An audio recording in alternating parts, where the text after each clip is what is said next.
So my goal is offense, counter offense. See this? See, he's worrying about my blade as he's losing his. So that's why once this thing starts moving, see, look at that. It's gotta move. So we have this thing called slow is smooth, smooth is fast.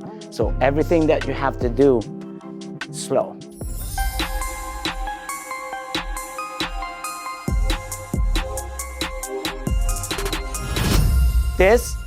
The key is this when you're using weapon, is to always be double. I'm always double weapon. If I have a single stick, it's my single stick in my empty hand. As opposed to sometimes people don't move, especially when they have a blade, their other hand is not moving. It's just this. You always have to be double. So from the beginning, say bicep, chamber, still hand, still here.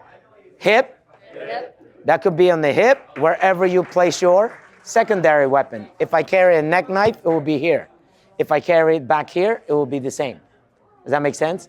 Now, if I carry it here, so guess what my movement is? 1, 2, when I hit, it's going here and back. Or I will what? Squat. Bicep, chamber, hip. Now look, I just pulled this out. What's the mechanic of my hand? I pull it this way. What's the mechanic of my hand? I don't have it. What's the mechanic of my hand?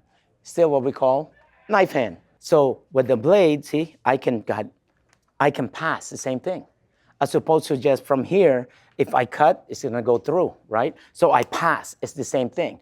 I pass, then I cut again, and then don't look at me, now look, you have that. See, you have all of those, all of that is based on doing it high, like this.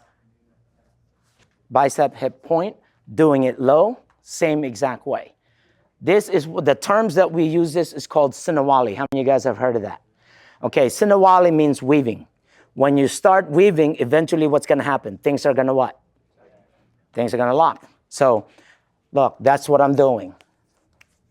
See? When you start weaving, look at that. Those are the things. So that's why a lot of disarming in the Filipino martial art has to happen incidentally. Because if we focus on disarming, you forget about being offensive. Now look, here comes his other one. Does that make sense? So my goal is offense, counter offense. See this? See? He's worrying about my blade as he's losing his. So that's why once this thing starts moving, see? Look at that. It's gotta move. So we have this thing called slow is smooth, smooth is fast. So everything that you have to do, slow. Okay, so bicep, chamber, hip, and point. So when you start up without, so now when you go bicep, see, my hand goes here. Bicep, instead of chambering up here, you can chamber here. Hip. Now look, when I point, I have it. So it teaches you how to, it teaches you how to get to your secondary weapon. So when you do sticks, can I borrow another stick, please? Yes, sir, this one. So when we do this, look, see? That's why it has to come from the chambering position on where, what we call loading position. That's where we load. That's where we hit from. So a lot of stuff that we do when we're flowing, it's chambering and reaching for that secondary. When this one is hitting, this one is reaching for the second one. So you're already training in how to place your, now when, see, all of that is already training you how to get to your secondary weapon. Now when you're training and flowing, there is meaning behind it as opposed to just flowing just for the sake of flowing. Does that make sense? So I have a purpose when I'm flowing. I'm putting what? One there. Yes, while I'm reaching for this, I'm ready. How do you hit hard with this? Right? So it's true to your body mechanics. So once there's action, there has to be a what? A reaction. Because this is all based on blade. For every slash, there's a thrust. Slash, thrust. When I'm thrusting, they're slashing. When I'm thrusting, they're slashing.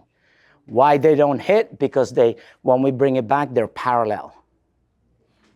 Okay? So those you guys practice, and then you end up hitting the sticks. Okay? So make sure your third strike, parallel when you bring it back. Which means I'm slashing and I'm thrusting if that was blade. Does that make sense, everyone? Or basically what that is chamber. Okay? It's all chambering. Does that make sense? Okay, so do you see what you guys are doing? Bicep, hip. This is basically when you combine it. So bicep, chamber, hip, and point. Go ahead. Where you are now, even if you have it in reverse, it's the same. Bicep, because that's how, bicep, chamber, hip. Reach for the second one. Point. Yes, go. Bicep, chamber, hip. How would you, now when I say point, how would you cut? How would you counter so you can hit again? So not this way, right? Your hand would be what? Same position. It will be in the knife hand position. Does that make sense? If you look at all the things that you do in the martial art, from elbow strike, rolling, what do you use? The blade part of your body. So the blade will really teach you the proper mechanics of your body. The sticks will teach you the attributes and also the speed of your hand. But the blade will correct all your, how you move, like this. If I strike like this, you see that? I'm hitting flat. But if you do it like a blade, it lines up on the second knuckles, right? Now, if you do that with the stick, it gives you that fluidity. Does that make sense? The fluidity of your movement. And then if you chamber, okay, and then if you have one short and one long weapon, now it really teaches you what? The proper, your distance, exactly.